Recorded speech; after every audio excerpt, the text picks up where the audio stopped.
para malaman kung paano gumawa ng account. Kung meron ng account sa eGov.ph app, mag-login dito. Saka hanapin ang online registration tab para sa Bagong Pilipinas Presidential Action Center. Pindutin ito para makita ang available na government services.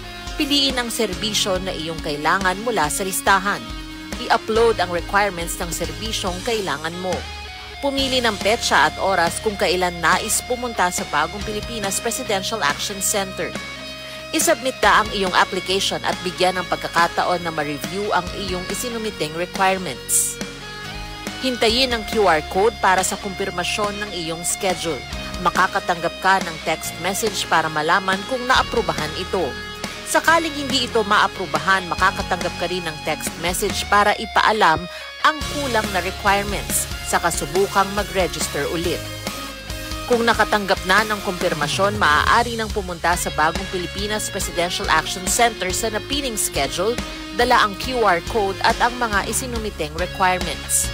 Huwag kalimutang dumating sa itinakdang araw at oras ng iyong appointment. Pinapaalala rin na siguruhing may kumpirmadong schedule bago pumunta sa Bagong Pilipinas Presidential Action Center para maiwasang magpabalik-balik. Simple at user-friendly ang pagpapa-appointment dito, kaya wag nang mangamba dahil sa Bagong Pilipinas Presidential Action Center, tulong ay abot kamay na.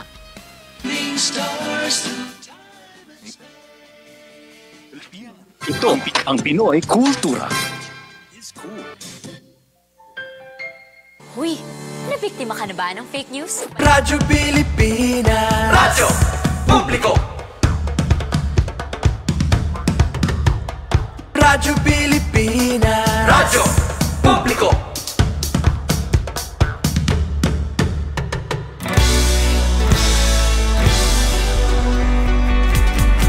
Mahalagang mga balita, napapanahong impormasyon. Kami ang inyong gabay pag may bagyo at sakuna. Serbisyo ng gobyerno kapag may nangangailangan. Mga proyekto ng Pangulo, damang-dama ang pagmamahal niya. Tulay ng mga hinaing, ang problema ng bayan ating lulutasin. Tulay sa himpapawid, tulay ng pagbabago. Radyo Pilipinas, Radyo Publiko. ng Bagong Pilipinas. Radyo Publiko. Radyo Pilipinas, Radyo Publiko. ng Bagong Pilipino. Mga proyekto ng Pangulo, damang-dama ang pagmamahal niya. Radyo Pilipinas, Radyo Publiko. ang boses ng Pangulo.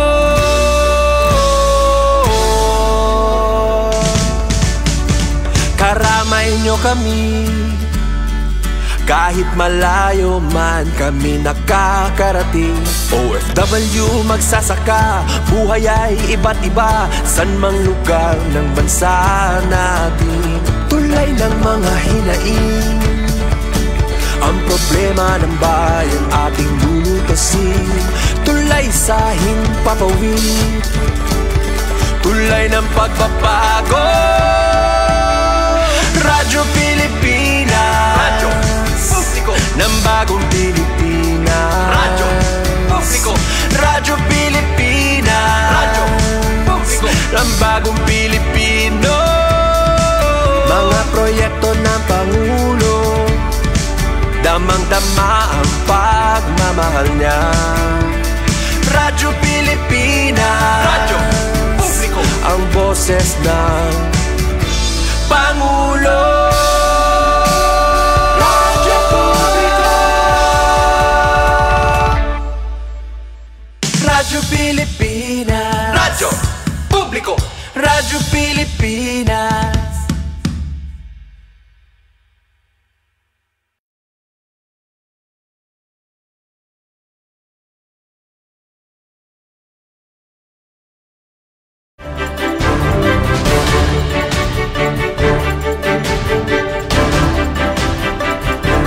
Maupay nga aga, maupay nga Huwebes nga adlaw, Setyembre 25, 2025. Good morning, welcome ha ato na taramdan. Good morning Eastern Visayas. Mauran-uran na mahangin-hangin hintala na ba? Epekto ba hiton severe tropical storm opong? Keep safe kita nga tanan ano yan na. Hain ka man himumutang sangkay. Atipen pumida ito na iyo kahampang didiha DYES Radyo Pilipinas, Radyo Publiko Borongan. Kapag natin ha Master Control Engineer Alcuin Baldonido.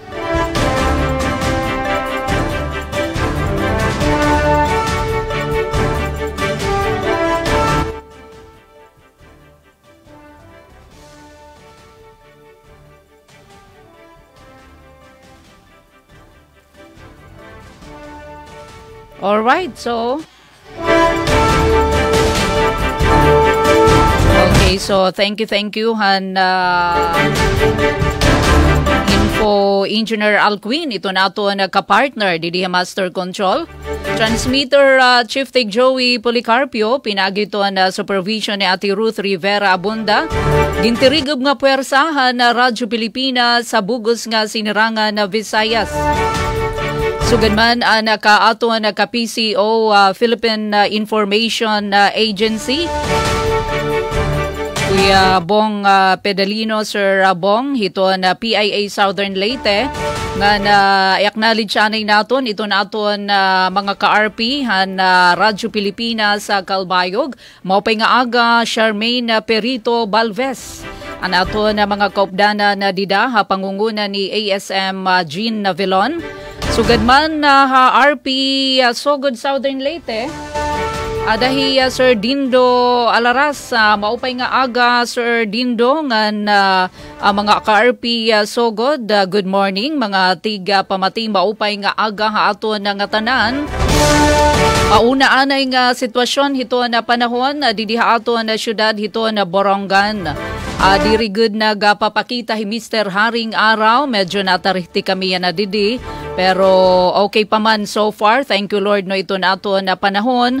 Pagampula kita no nga diri gud ini makapagragasa. Epekto ba ini nga severe tropical storm opongan permi kamo pamati ka barangay. Ito na mga pinakaorhing notisya, labi na pagtaga advisory, may pagisumpay ito na tropical cyclone bulletin, ito na pag-asa. Yan ang mga oras, so by hadton igingawas nga pa-update, ito na pag-asa, alas 5, ginaiisa na ito na tropical cyclone wind signal number 2, northern and central portion sa dinihaton na Eastern Samar. Maupay nga agang, dito na ito na mga kabarangay kan Avid, Maslog, San Policarpo, Tafta, Dolores, Sipapad, Oras, Arteche, Sulat ngan San Julian. Amoy nito na ada na papailarom ha signal number 2 samtang adto na nahabibilin nga parte hito na probinsya in signal number 1. Para naman makakuha kita na mga paunang impormasyon tikang naman aton duhang sister stations kadtuon talaanay ito na RP Calbayog pinaagi kan Charmaine Perito Balves. Maupay nga aga Charmaine. Morning, Eastern Visayas. Yes, damang salamat at Pen Pumida. And good morning liwat sa imong mga kaupo dida sa Master Control ng sa bugos nga pwersa sa RP Borongan sa pagpangunan ni SM Ruth Rivera Abunda. And yes, good morning Sir Dindo Alaras, Station Manager sa Radyo Pilipinas Sugod. Ngan yes, good morning liwat sa imong mga kaupo dida sa Master Control. Dinhin naman sa Radyo Pilipinas Calbayog, kaupod naton sa Master Control adi kompleto Sara Ezra Altaro, Engineer Joven Cardenas, ngan Engineer FMB.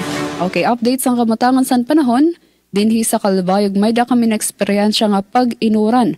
Aton temperatura sa 26 degrees Celsius, pinakahamubo sa 24 degrees, pinakahitaas sa 28 degrees Celsius. So lauman paghihapon ang rainy conditions sa magbugos nga adlaw ano tungod paghihapon sa naton eksperyensya nga bagyong Opong ngan sugad man ginpakusugpasan southwest monsoon o habagat. Okay, so painumdum paghihapon ano sa tanan naton nga mga kasangkayan nga ini nga pag-inuran ano posible magdarasan pagbaha o pag-anas sa tuna lilabi na sa mga bundok o sa mga low-lying area. So permi kita magbantay sa mga abiso ano nga igpapalusad sa natong kadatag sa nga LGUs nga kun magsaringan nga evacuate gud kita para naton marikian ananuman nga mga casualties. So dinhi sa probinsya sa Samar ano nag-anunsyo na ang gobyerno provincial sa Samar pinaagi san pagpangunan ni Gobernadora Shari Antan sa bisa san Executive Order Number 19 Series of 2025 waray klase sa nga tanan nga level pampubliko man o pribado nga eskwelahan nya na adlaw Huwebes, Setyembre 25. Ngan suspendido liwat ang trabaho sa nga tanan nga mga government offices sa bugos nga probinsya sa Samar tungod paghihapon inisan banta sa severe tropical storm Opong.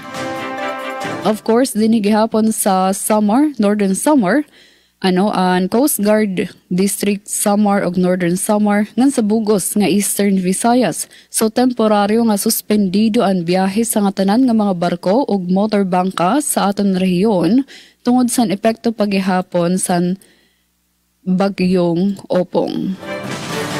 So sa mga pasahero ay lagi hapon na anikitain pagpakadto sa mga pantalan para malikyan naton ang pagka-stranded and para gihapon sa aton kaluwasan. Pero dinhi sa syudad sang Calbayog didto dapit sa may Manginoo Port sa barangay Manginoo, Calbayog City, magkamayada mga truckers nga waray nakabiyahe tungod sa maraot nga panahon tikang pakakulop.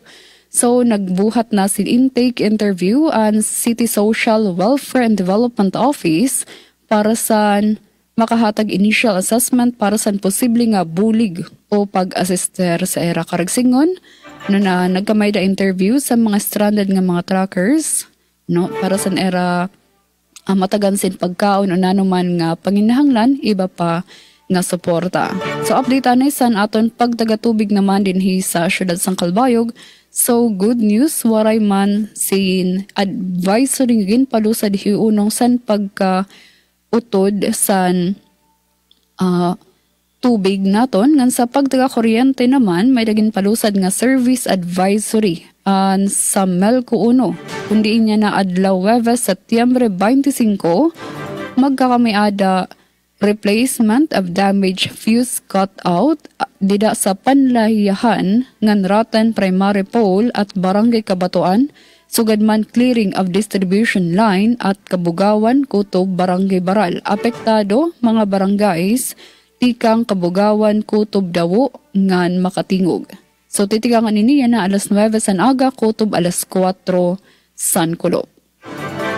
Okay, para naman sa updates san mga balita nga naandam dinhi sa Radyo Pilipinas Calbayog, Calbayog LGU nagmeeting para sa pag-andam sa pagtama ni bagyong Opong.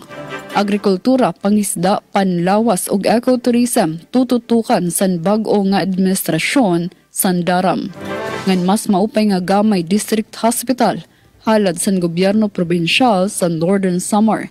Ini ato nagdedetalye sa atong pagbalik sa second part sa natong programa Good Morning Eastern Visayas.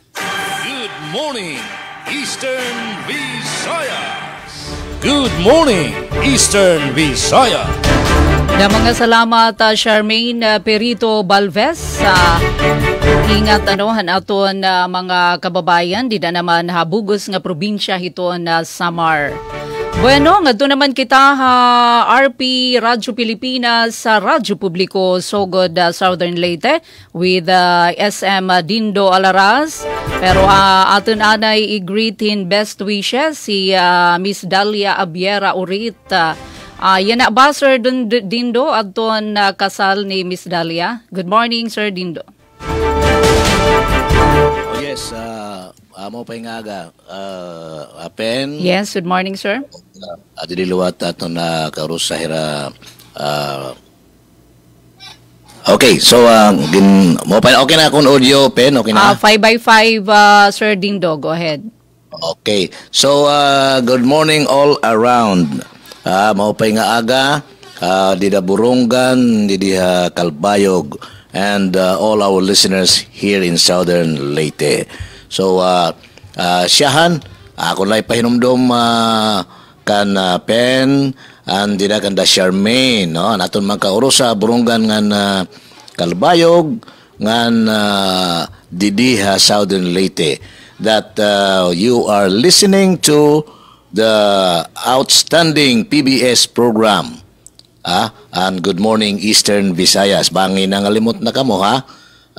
Outstanding PBS program kita. Itong panahon nitong awards 2022. Yan. Di ba? Congrats sa aton nga tanan. Yeah. In fact, situations like this one we are in now, amin yan rason nga aton inigin tikangan nga programa, sugan ini nga mga bagyo, mga calamity, and all other regional concerns. Kaya usan tuyo naton nga makag-exchange kita hin situationers hiton kabug-usan nga rehiyon panahon labinahan bagyo. And unahon ko nala Peno with Engineer Glenn Parado di Master Control, ako nagpapahibaro ha iyo nga iton aton actual nga monitoring region-wide. Diri pala may ha, nagtawag kita dito ha Northern Samar, no? Nga siyahan amon usahan gintutumbok sa bagyo nga si Upong, medyo turotarahiti man la. I think puro pareho nimo gindi-describe dida Pen, ano? Yes, oo. Pareho liwat dili nga Sa Kalbayog turotarahiti na gihapon, Charmaine? Sa Kalbayog. Okay. Sige, kay di sa Southern Leyte amo gihapon, no? So far waray pa kita hangin nga na feel didi, pero diri kita mo kumpiyansa mo na nga atong ipahinumdom every now and then sa atong mga tigpaminaw nga magmonitor gyud sa updates sa weather. Naibaw man ta nga anytime today bangin ma-feel na naton simbako si Upong. And in the LGUs here in Southern Leyte, nahiaraan naman nini, naandan, na pirmi mag-andam, mag-convene dayon itong mga disaster coordinating councils, mga response teams, nangandam. Labi na sa hinundayan, no? Mabati nato kay gikuha man ni Aljon ang detalye sa mga preparasyon sa hinundayan. Usa ni sa aton mababati nga balita yan at ikan di Southern Leyte.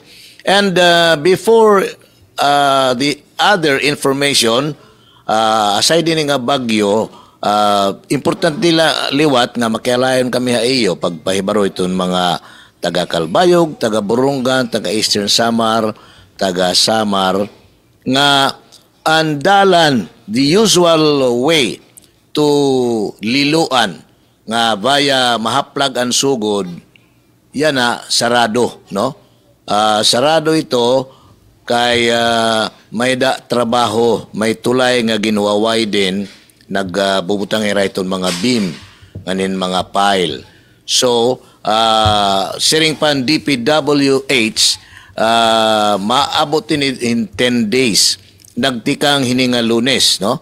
Anong pitsan Lunes? 22, no? So 22. Adi na iton first week ini, hopefully kung mahuman liwat iton ira trabaho ang DPWH amoy nagpahibaraw hini ha aton. So first week iton October, tingali pag-abot iton aton inventory team Pen, Charmaine, makada man tikang didi hasugod, maabot di Pizza 3 and then to Kalbayog and Burungan. So that's insofar as land transportation is concerned, kay lagi ang mga gikan sa Luzon, gikan sa Samar, tipa Mindanao, moagi man didi dire sa Southern Leyte. of course, sa giingon na ni Pen kaganina, doon natin mga kaubanan nga tuwa sa maasin. Part na lang po na sa ilang pag-monitor tingali dito sa kahimtang sa Bagyo.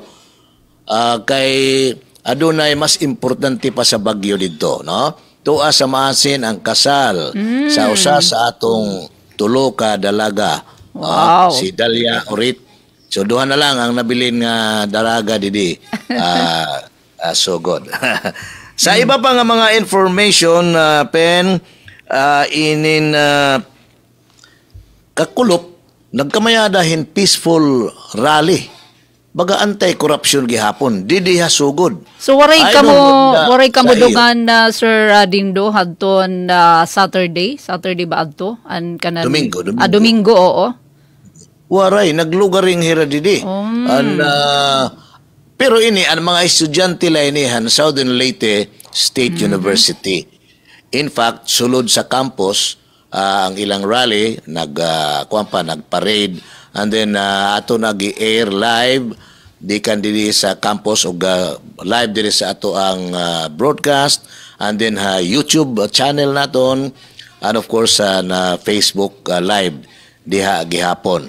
So, anti-corruption rally, I suppose gi-encourage pod kini sa CHED, no? Amo balitaw nga wa ba mo kabantay diha kung nagkamayada liwat diha ESO o kaya diha Western Samar State University. Waray, oo. Pero may dalahira binulig lahira may pirang mga estudyante. Sunday. Okay. Sige, that's good to hear nga ng mga kabataan. May participation nag-happening nga mga concerns naton yan na nga mga panahon.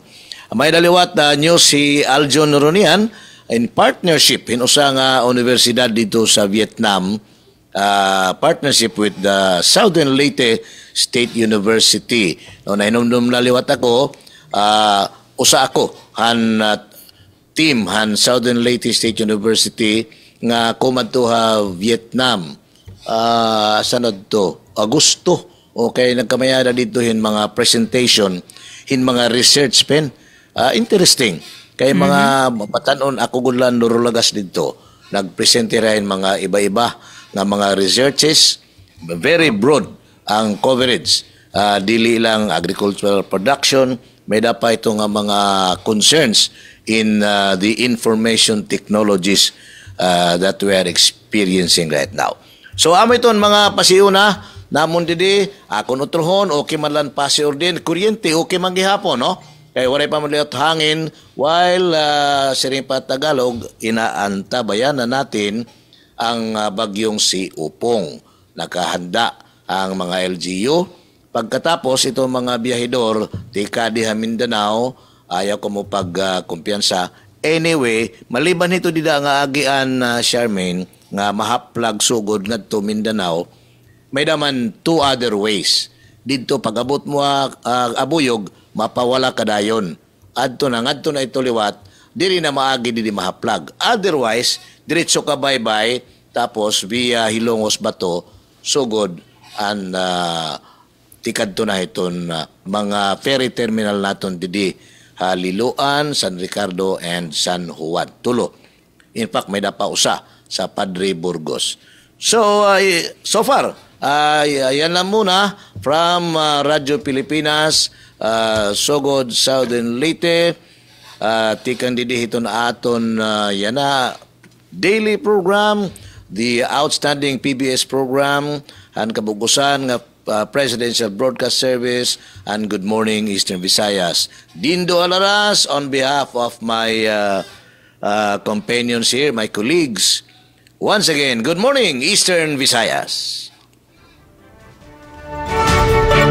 Mga salamat, Sir Dindo Alaras. Thank you na mga paunang impormasyon. Dida naman Sogod, Southern Leyte o habugos nga probinsya Southern Leyte. Bueno, balikan natin nga ni aton syudad Borongan antes natin ilatag may dangayan pala Balita Sir Bong Pedalino han PIA Southern Leyte adton laray uluhan mga benepisyaryo maoy sentro sa handog ng Pangulo Caravan sa Southern Leyte. Dili naman Borongan habugos nga probinsya iton Sinirangan Samar madalumdum tarutarihti kita iton aton panahon keep safe kita. Saring tapa kanina tropical cyclone wind signal number 2 ang northern nga na central portions ito na probinsya kan Avid, Maslug, San Policarpo, Taft, Dolores, Hipapad, Oras, Arteche, Sulat ngan San Julian. Nahibibili naman nga partihan na Eastern Samar upod ito na Borongan City, signal number 1 kita. Waray man na pasked power interruption nga aton na nababasa didihiton FB page iton Isamelco salit paglalauman in duro-diretso nga serbisyo elektrisidad labot nala kon inina nga epekto naman hiton Bagyo Opong. BWD waray man gihapon paabiso pagluya hiton awas hiton tubig haton kadatag sa nga gripo. Komunikasyon so far so good sugan man iton aton pa si orden. Samtang may pa road advisory yan na lang ay ginagawas sa aton Eastern Samar District Engineering Office DPWH SDEO. Nga tanan nga kalsada bugos nga probinsya passable anuman nga klasihin na mga sarakyan. Pero bisan pa man ginabisuhan ito na mga motorista nga maghirot hapag bibiyay kadalanan labi na kon maagi kamo mga landslide prone areas labi na didaha binaluan habungtuhan Taft ngan sugad man halibas didaha San Julian nakaantabay ito na nga tanan nga maintenance crew, driver, mga operators iton heavy equipment para ito na quick response kung pananglita na pagkikinahanglanon.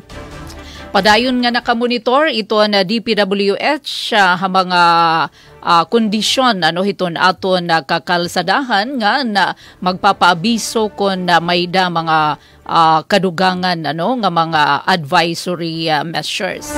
Samtang yun na naman panawagan ito na Department of Agriculture ngan sugad man na dinihaatan kakelup aton opas nagpanawagan atensyon ito na aton mga parauma kung may daka muna mga babriun na mga humay mga tanom nga agrikultural panabarian na niyo, pag-anihan na niyo para diri malakbatan hiton epekto hiton Bagyo Opong.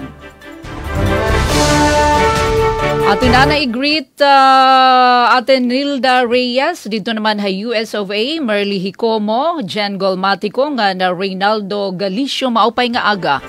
Di na kabarangay adto na mga laray uluhan na mga notisya sumat estihanon pariyan ang adlaw na Huwebes. PDRRMC Eastern Samar nakaalerto posible epekto na Bagyo Opong. Trabaho og klase suspendido Eastern Samar darahan na sabi nga bagyo. Igo nga stockpile standby funds ginandamhan DSWD-8 kumo pagbaton epekto hiton bagyo Eastern Visayas.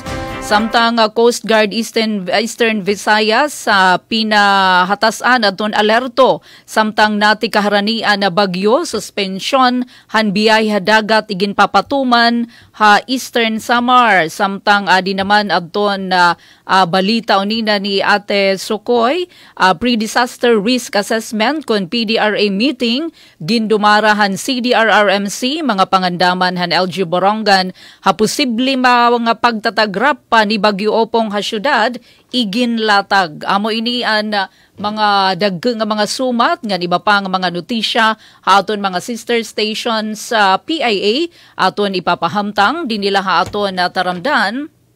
Good morning, Eastern Visayas. Public service announcement. Discipline is the key. Umiwas sa aksidente sa daan. Ang pagmamaneho ay may kaakibat na responsibilidad, hindi basta mapaandar lang ang sasakyan. Kilatisin ang sarili, ang kahandaan sa manibela, siguruhing inyong konsentrasyon ay hindi magagambala. Importante rin na ating laging isipin, init ng ulo ay huwag pairalin, bagkus kaligtasan ng lahat ang siyang dapat unahin. Isang mahalagang paalala mula sa Presidential Broadcast Service at Radyo Pilipinas, Radyo Publiko 738. This is a public service announcement. Public service announcement From PBS, Presidential Broadcast Service at Radyo Pilipinas, Radyo Publiko 738. Garantisadong solusyon at aksyon ang handog sa iyo ng bagong Pilipinas Presidential Action Center. Sundin lang ang mga sumusunod para makakuha ng appointment. Para sa wala pang eGov.ph app account, panoorin ang video para malaman kung paano gumawa ng account. Kung meron ng account sa eGov.ph app, mag-login dito. Saka hanapin ang online registration tab para sa bagong Pilipinas Presidential Action Center. Pindutin ito para makita ang available na government services. Piliin ang serbisyo na iyong kailangan mula sa listahan. I-upload ang requirements ng serbisyong kailangan mo. Pumili ng petsa at oras kung kailan nais pumunta sa bagong Pilipinas Presidential Action Center. I-submit ka ang iyong application at bigyan ng pagkakataon na ma-review ang iyong isinumiting requirements. Hintayin ang QR code para sa kumpirmasyon ng iyong schedule. Makakatanggap ka ng text message para malaman kung naaprubahan ito. Sakaling hindi ito maaprubahan, makakatanggap ka rin ng text message para ipaalam ang kulang na requirements sa kasubukang mag-register ulit. Kung nakatanggap na ng kumpirmasyon, maaari nang pumunta sa bagong Pilipinas Presidential Action Center sa napiling schedule, dala ang QR code at ang mga isinumiteng requirements. Huwag kalimutang dumating sa itinakdang araw at oras ng iyong appointment. Pinapaalala rin na siguruhing may kumpirmadong schedule bago pumunta sa bagong Pilipinas Presidential Action Center para maiwasang magpabalik-balik. Simple at user-friendly ang pagpapa-appointment dito, kaya wag nang mangamba dahil sa bagong Pilipinas Presidential Action Center, tulong ay abot kamay na. Ito ang Presidential Broadcast Service. Radyo Pilipinas. Radyo Publiko ng bagong Pilipinas para sa bagong Pilipino. Naghahatid ng mahahalagang balita at impormasyon na guugnay ng pamahalaan sa sambayanan. Tulay sa himpapawid ng serbisyo publiko. Radyo Pilipinas. Radyo Publiko. Ang boses ng Pangulo. Radyo Pilipinas. Radyo Publiko. Good morning, Eastern Visayas. Good morning, Eastern Visayas. 33 minutos na nakalabay halas 8 haaga. Nasulod na kita, hay kaduha nga paypay, ato na taramda na Good Morning Eastern Visayas. Panhuibes nga edisyon, Setyembre 25, 2025. At ipen pumida laghihapan yung kahampang, kaupod aton na mga sister stations sa Radyo Pilipinas, Radyo Publiko, habugos nga sinirangan na Samar at sinirangan na Visayas. Samtang ipadangat na adto na mga detalyihan na mga notisya, unahon natin ang Radyo Pilipinas sa Calbayog, masunod ang PIA Southern Leyte ang Radyo Pilipinas sa Sogod. Maupay nga aga, Miss Charmaine Perito Balves. Morning, Eastern Visayas. Patramo pa nga aga at ipen pumida ngan para sa mga balita nga naandam dinhi sa Radyo Pilipinas Calbayog, Shahan, Calbayog LGU, tagmit nga nagmeeting para sa pag-andam sa pagtama ni Bagyong Opong. Pamatian tan detalye, matikang kansuzat, Pratansyo. Radyo Pilipinas. Radyo Pilipinas. Report. Sa pagsulod ni Bagyong Opong sa Philippine Area of Responsibility o PAR, tagmeet nga ginpangunahan ni Mayor Raymond Uy ano sa nga meeting kaupod ang City Disaster Risk Reduction and Management Office o CDRRMO sa pagpamuno ni Dr. Sandro Daguman. Gintutukan sa meeting ang kaandaman sa operasyon, koordinasyon sa mga barangay ngan malaksi nga pagbaton sa mga emerhensya sa panahon san panalasa og paglandfall san bagyo nga ginlalauman matama buwas san Kulob Setyembre 26 sa Bicol Region. Ginmando ni Mayor Uy ang malaksi nga mobilisasyon ngan klaro nga komunikasyon san tanan nga response units agud atubangon ang tarhog san makusog nga oran ngan hangin ug mga pagbaha. Ginsiguro naman sa gobyerno lokal nga andam may ekipahes ngan alerto ang mga emergency team para sa katalawasan san publiko. Para sa Bagong Pilipinas, Suzette Pratencio, Radyo Pilipinas, Radyo Publiko, Kalbayog. Damang salamat sa nimo report, Suzette Pratencio.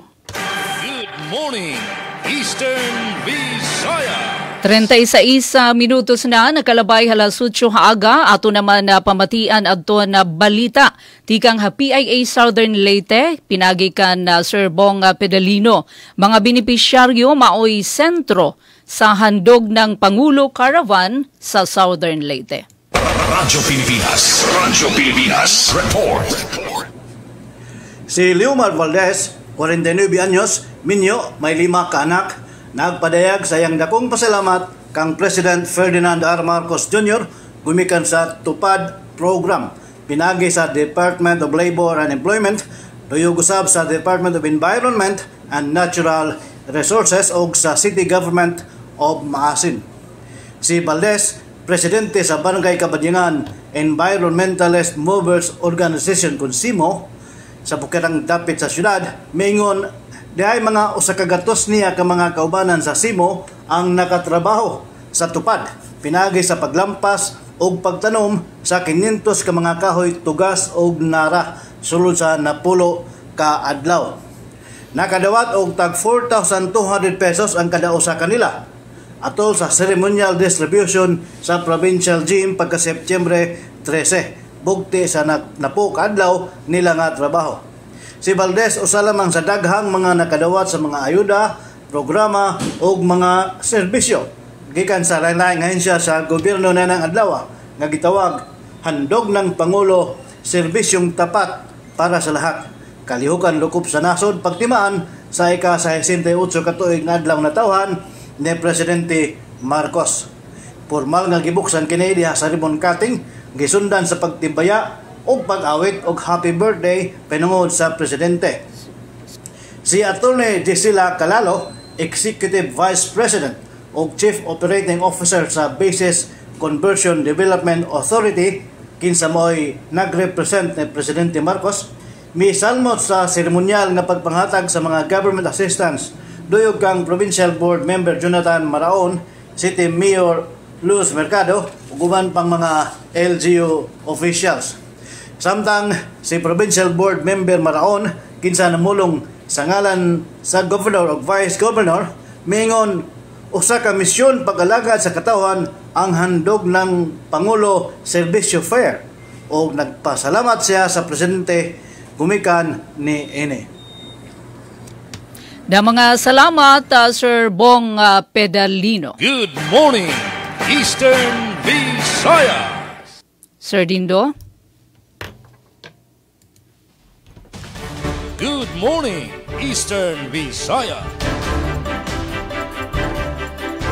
Nagpaigayon ng Pre-Disaster Risk Assessment kung PDRA ang Municipal Disaster Risk Reduction and Management Council kung MDRMC sa Inundayan, Southern Leyte.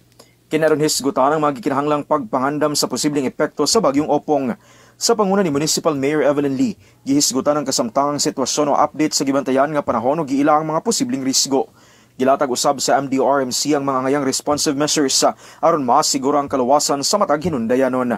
Nunot niini, giawhag sa MDRMC ang katawhan nga magpabiling alerto, mamati sa mga advisory gikan sa official sources o kanunay nga mangandam. Sa report sa pag-asa nitong Septyembre 24, laki pang Southern Leyte sa mga potential risk area sa bagyong Opong. Balita gikan sa lungsod sa Hinundayan para sa Bagong Pilipinas sa Alzon Malot. Radyo Pilipinas, Publiko.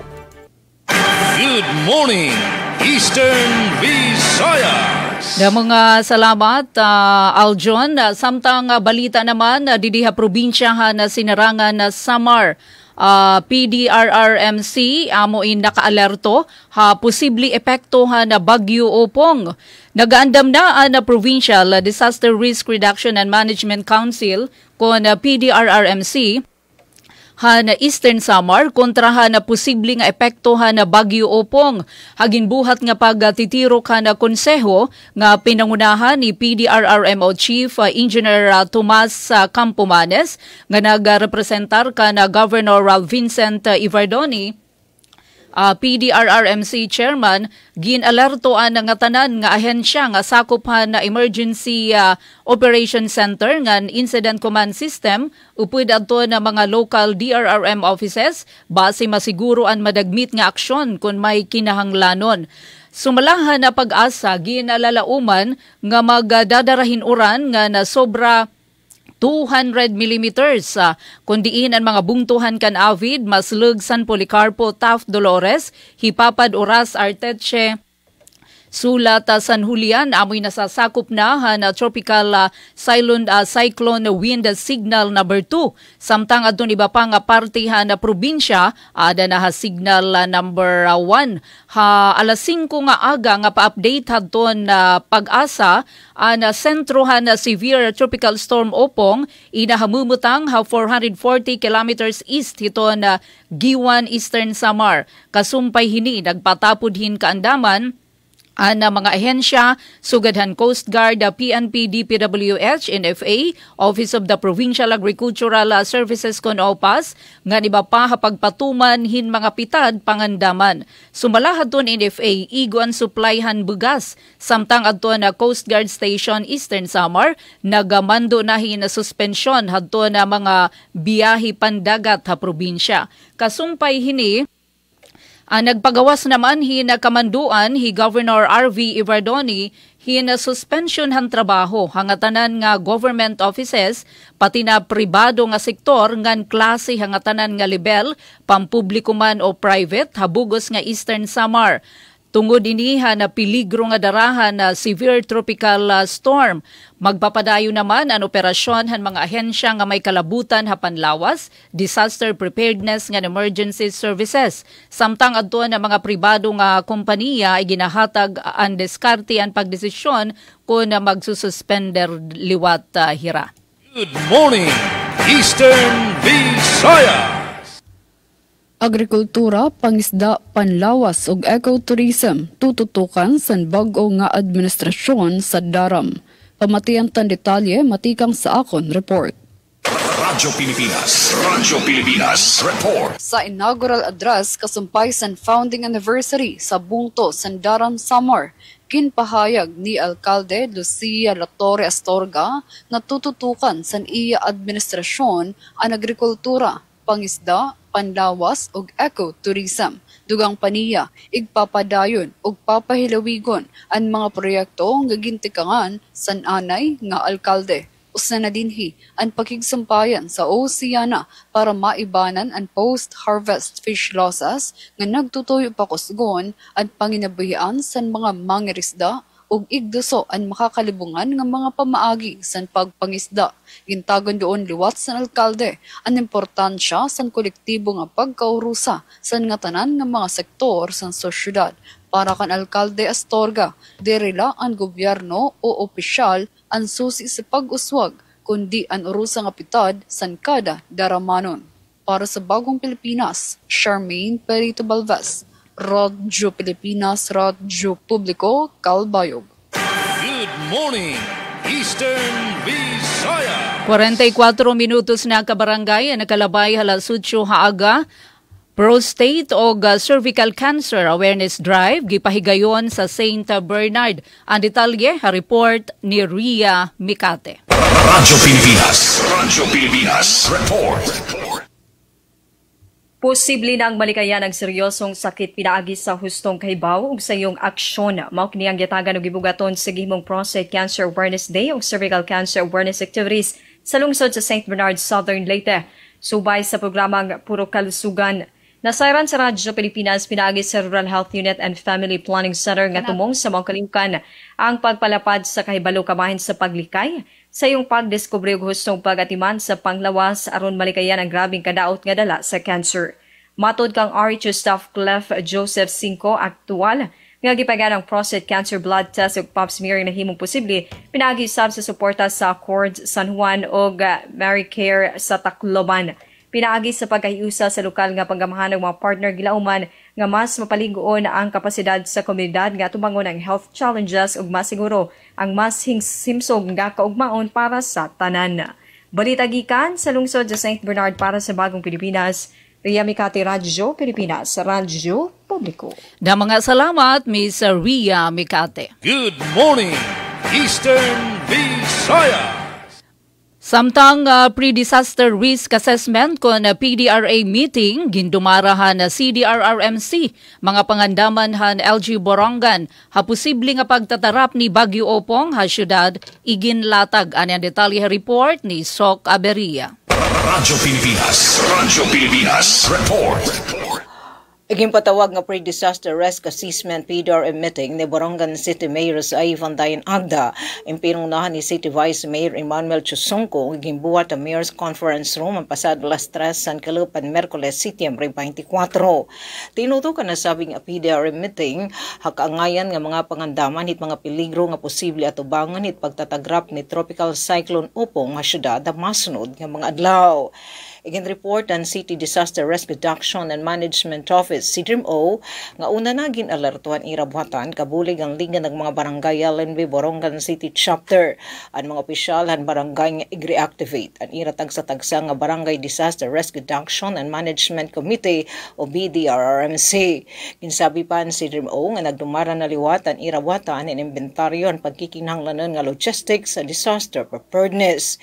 Hini nga meeting nagpasa ang CDRM Council ng resolusyon para in procurement ang kikinanglan nga preposition goods.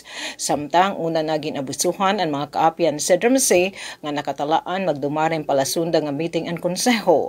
Ano man nga oras ito'y bes, Setyembre 25. Para sa Bagong Pilipinas, Sok Aberia, Radyo Pilipinas, Radyo Publiko, Borongan. Na mga salamat, Ati Sok Aberia. Good morning, Eastern Visayas. Mas maupay nga Gamay District Hospital halad sa gobyerno probinsyal sa Northern Samar. Pamatian ta detalye sa pagbalik ni Suzette Pretensio. Radyo Pilipinas report. Sa padayon nga talinguha sa gobyerno probinsyal sa Northern Samar nga magpadangat sa mas epesyente nga serbisyo panlawas, igindumara ang pag-upay sa Gamay District Hospital nga kundiin nagtindog sa bag-o nga laundry building, guardhouse, steel gates ngan perimeter fence. Kalakipliwat sa proyekto ang pag-upay san bungbong og kisame san primera nga building san ospital. Ginhatagan doon san gobyerno probinsyal nga importante nga mamentenar ang mahapsay ngan talwas nga pasilidad para sa mga pasyente matikang sa Pacific area.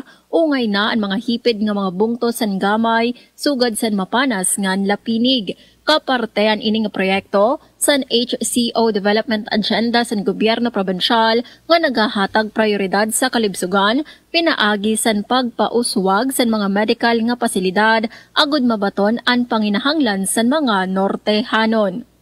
Para sa Bagong Pilipinas, Suzette Pretensio, Radyo Pilipinas, Radyo Publiko, Kalbayog. Damang salamat sa report, Suzette Pretensio. Good morning, Eastern Visayas. 49 minutos na nakalabay alas 8 haaga para na kaabrilahan radyo. Padayon kamo na katutok hato na taramdan. Good morning Eastern Visayas. Kadugangan nga notisya tikang ha Southern Leyte, peaceful rally bato korupsyon gipasiugdahan sa Supreme Student Council sa Southern Leyte State University. Ang detalye ato na pamatian ang report ni Aljon Malot. Radyo Pilipinas report. Hiniusang gipakita sa mga tinunan sa Southern Leyte State University kung SLSU sa sugod Southern Leyte ang pakigbisog batok korupsyon sa panguna sa Supreme Student Council kung SSC. Gipahigayon ang Kingfisher Peaceful Protest nitong Setyembre 24 nining tuiga. Giparayag ni SSC President Felmer Anucop nga tinguha sa kalihukan nga mapalanog ang panawagan alang sa hustisya o ang hugot nga pagpatuman sa mga lakang batok sa korupsyon. Gipaambit usab ni kanhi SSC President Juana Marie Amplayo ang maong kalihukan usa ka plataporma aron maparayag sa mga tinunan ang pagkondina niini sa mga nahitabong anomalya. Samtang nidanag ang kahayag sa mga gidagkutan nga kandila sa gihimong prayer rally o giniusang giampo sa mga nisalmot ang kalinaw ug kahayag taliwala sa iso sa korupsyon sa nasod. Para sa Bagong Pilipinas, Aljon Malot, Radyo Pilipinas, Radyo Publiko. Da mga salamat, Aljon Malot. Good morning, Eastern Visaya. Igo nga stockpile, standby funds, iginandamhan na DSWD-8 kumupagbaton ha epekto hiton Bagyo Opong ha Eastern Visayas. Adi ang detalye report ni Dayan Camplon. Radyo Pilipinas Report. Sobra 175,000 family food packs or FFPs ang iginandam ang Department of Social Welfare and Development Eastern Visayas. Ha iba-ibang strategic areas sa Region 8 kumapagbaton. Ha posible epektong may dudurot iton Tropical Storm Upong ha Eastern Visayas. Inin sumala ang pinakuring nga datos ng iging pagawasan DSWD kakalip ng adlaw Setyembre 24 tuig 2025. Aran sabi nga FFPs in kaparadeha sobra 145.3 million pesos nga balor hana total available resources sa ahensya. Diin sakop hinan sobra 2 million pesos standby funds, ngan sobra 142.8 million pesos balurhin food ug non-food items. Ang non-food items or NFIs inaabot ha sobra 23,000. Ang pangandamang NFIs sa ahensya inan masunod. 4,983 family kits, 5,181 sleeping kits, 1,771 hygiene kits, 4,465 kitchen kits, ngan 6,695 iba pa nga non-food items. Para naman gimbubuhat iton monitoring ngan pagigsumpayan han GSWD Field Office 8, kasumpay iton kahimtang han iba-iba nga probinsya, hariyon, para naman hinkadagmitan nga disaster relief augmentation kung pagkikinahanglanon. Impormasyon na hikay, pinaagihan na DSWD Eastern Visayas. Para Habagong Pilipinas, Dayan Camplon, Radyo Pilipinas, Radyo Publiko, Borongan. Mga salamat, Dayan Camplon. Good morning, Eastern Visayas. Gemini Wind Energy Corporation nakafile na sa DENR para igpadayon ang plano ng 304 megawatt wind farm sa Northern Samar. Pamatiran sa detalye sa ahang report. Nag-file na dokumento ang Gemini Wind Energy Corporation, lokal nga unit sa Singapore-based Vena Energy sa Department of Environment and Natural Resources, DENR, para sa plano nga pagtukod sa 20.2 billion peso 304 megawatt wind farm sa Northern Samar. Base sa filing sa Setyembre 17, ginkumpirmasan kumpanya ang pagpadayon sa proyekto como parte sa expansion sa San Isidro Wind Project yagtitindog sa border sa probinsya sa Northern Samar ug Samar. Lalauman nga masasakop sining nga proyekto ang 15 nga mga barangay nga may sukol na 777 hectares. Base sa gobyerno probinsyal sa Northern Samar, ang proyekto ang magdudugang 38 nga wind turbine generators nga kaya mag-generate kutob 304 megawatts. Pahayag ni John Allen Berbon, Hepe sa Provincial Economic Development and Investment Promotions Office, nga ang wind farm ang diri lang maghahatag malimpyo nga enerhiya kundi magsaserbe nga modelo para sa mga masunod pa nga renewable energy projects sa nasod. Target nga tikakan ang operasyon sa proyekto sa Desyembre 15 sa masunod nga tuig 2026. Ginlalauman nga makakaporma ini yinukot-yukot nga trabaho sa konstruksyon ug ginatos-gatos naman sa aktual nga operasyon nga magpaparigon sa lokal nga ekonomiya. Para sa Bagong Pilipinas, Charmaine Perito Balvez, Radyo Pilipinas, Radyo Publiko, Calbayog. Good morning, Eastern Visayas. May nadala kita sa 1 minutos na lagsa magalasan 9 haaga, ha ultimong suma, tikang naman ha RP Sogod, Southern Leyte, SLSU o Travin University sa Vietnam, nagpahigayon og strategic planning workshop.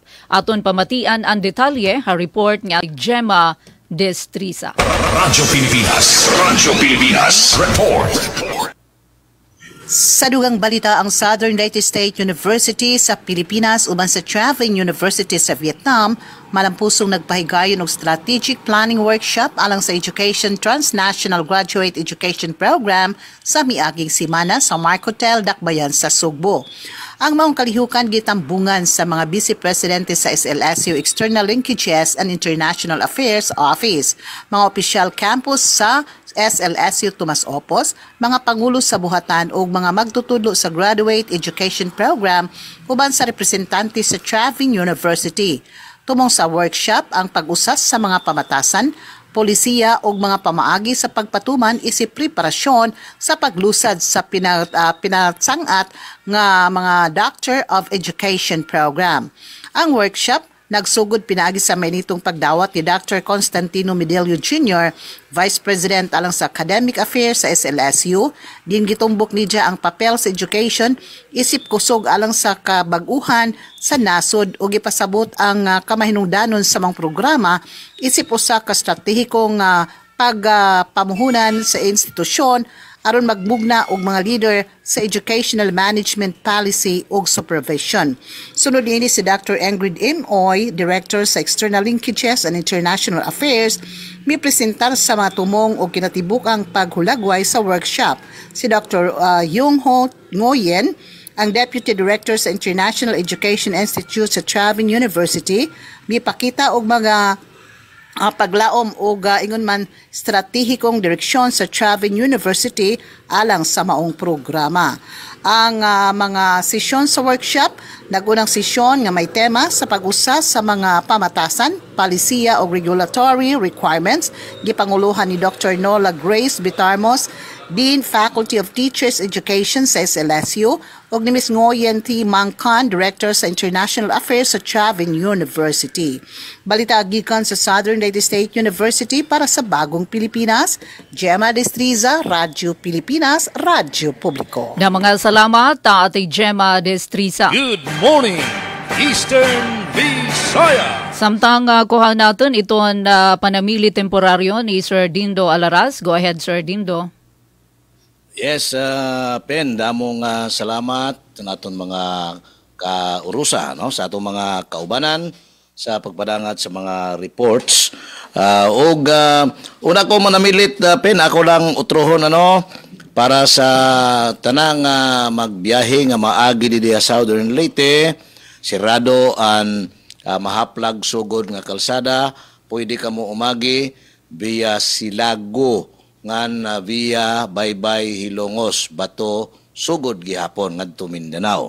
And ako lang wala ko ma-appeal ganina, wala ko malakbite, no. Nangalimot ako hini nga advisory gihap tika na Philippine Coast Guard nga as of now all voyages from the jurisdiction of PCG Southern Leyte are suspended. So waraya na biyahe iton mga sarakyan hadagat to and from Southern Leyte. Nakakitay 5 kapantalan di Southern Leyte, and San Juan, San Ricardo, Liloan, Padre Burgos, Maasin, ika-7 ang Bato o Hilongos. Jurisdiction mangyapon na sa Maasin nga Coast Guard Station. So waray biyahe until further notice tungod sa bagyo nga si Upong. So dili kita mahinayak, dili kita mag-schedule anahin mga biyahe kay suspenso sa Philippine Coast Guard. Magulat kita iton ira pag-anunsyo kung saan pwede na magpadayon ang mga biyahe sa kadagatan. Okay, so on behalf of Aljon Malot, Gemma Destriza, Ria Mikate, Ruel Bugnos, Jevic Epis, od atong gikasal karon si Dalia Abiera Orit, og sa atong engineering section, pinangunahan ni Engineer Glenn Parado, og usab sa ngalan sa atong top management sa Presidential Broadcast Service. Salamat sa inyong pag-recognize sa Good Morning Eastern Visayas, isip outstanding PBS program way back in 2022. We will continue to improve para mas makaserbisyo pa sa mga taga-Eastern Visayas. Dindo Alaras, good morning, Eastern Visayas. Good morning, Eastern Visayas. Na mga salamat Sir Dindo Alaras, samtang haton na ultimo nga notisya tikang didiha Eastern Samar. Coast Guard Eastern Visayas ginpahatasan ang alerto samtang nati kaharanian na bagyo. Suspension han biyaya dagat igin papatuman na didiha Eastern Samar. Ang detalye report ni Daisy Bilizar. Radyo Pilipinas Report. Ginpahitas anahan Coast Guard District Eastern Visayas kung CGDAV ang nga tanan nga estasyon hini heightened alert status kumubaton hanhulgahan Bagyo Opong harihiyon. Sumalakan Captain Jonathan Marfil, Commander han CGDAV, nakaandam na ang mga tauhan han Coast Guard nga maghatag hin ayuda ngan proteksyon para masiguro ang kaligtasan han kinabuhi ngan propiedad haluyuhan maraot nga panahon. Kumukapartihan pag-andam nagpadara na ang CGDAV hin kadugangan nga tauhan han Northern Samar nga Western Samar para pakasgan ang pagbantay, pagpatuman ng seguridad ng mga pantalan ngan madagmit nga koordinasyon ng mga lokal nga gobyerno ngan kasugbo nga ahensya. Ikinlatag nagihap ang Disaster Response Group, mga quick response team ngan mga floating asset ha mga critical nga lugar para suportaran ang mga emergency operation. Magatgihap nga gindudumara ang mga pre-departure inspection para masiguran pagsunod ang mga alodaydayan han maritime safety ngan malikyan ang anuman nga insidente ha dagat. Ginsasagdaan nga tanan nga maritime stakeholder nga padayon nga subaybayan ang mga weather advisory ngan kahimtang ha dagat darahan iging papatuman nga suspension ha biyahe ha mga apektado nga lugar. Ngani kakulop nga adlaw temporaryo na nga ginsuspender han Coast Guard Station Eastern Samar ang nga tanan nga biyahen barko ngan iba pa nga sarakyan ha dagat ha ira jurisdiksyon. Iniintungod han giniisa nga tropical wind signals tungod han Bagyo Opong. Iniinsubay han Memorandum Circular number 02-23 han Philippine Coast Guard agud malikyan ang peligro tikang han maraot nga panahon. Ginpahimatngunan aton mga sarakyan nga maging alerto ngan padayon nga subaybayan ang giisan bagyo. Waray pa klaro kung saan mahibabalik ang biyahe. Ang mga sarakyan naman nga karuyag dumuong para sumirong ingin tutugutan basta lamay ada sinurat nga permiso ngan waray pasahero o mga kargamento. Para Bagong Pilipinas, Daisy Lalosa Bilizar, Radyo Pilipinas, Radyo Publiko, Borongan. Mga salamat, Daisy Bilizar. Good morning, Eastern Visayas. Misha Main. Sa aton oras nga 3 minutos na ang labay sa alas 9 sa aga, manamilit na nat kami at ipen pumida. So, mga salamat sa aton mga nakaupo dida sa Radyo Pilipinas Borongan, ngan Radyo Pilipinas Sugod.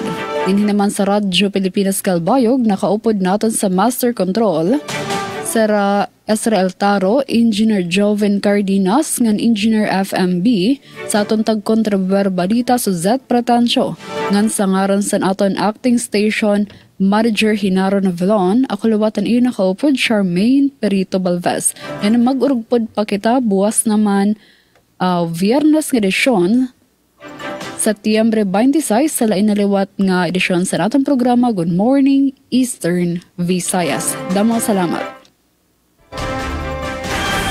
Morning, Eastern Visayas. Alright, so 4 minutos na kabarangay no, nakalabay halasan webi agad damang salamat Sir Dindo Alaras, RP Sogod, RP Calbayog, Miss Charmaine Perito Balvez, ugad man ka na Sir Bong Pedalino, han Radyo PIA Southern Leyte, with Regional Head Sir Rian Arinto, ngan hangaran han bugos nga puwersan, Stasyon DYES, Radyo Pilipinas sa Borongan, Ate Ruth Rivera Abunda, Chief Tig Joey, nga nanaton na nakaupo di Master Control, Engineer Alquin Baldonido, News Contributors, Ate Sok Daisy Ngandayan, ini ani ubos nga kay Ate Pen Pumida. Utro nangingimbitar para buwas, dinila aton na taramdan. Good morning, Eastern Visayas. Good morning, Eastern Visayas. Serving Republic of the Philippines for more than 75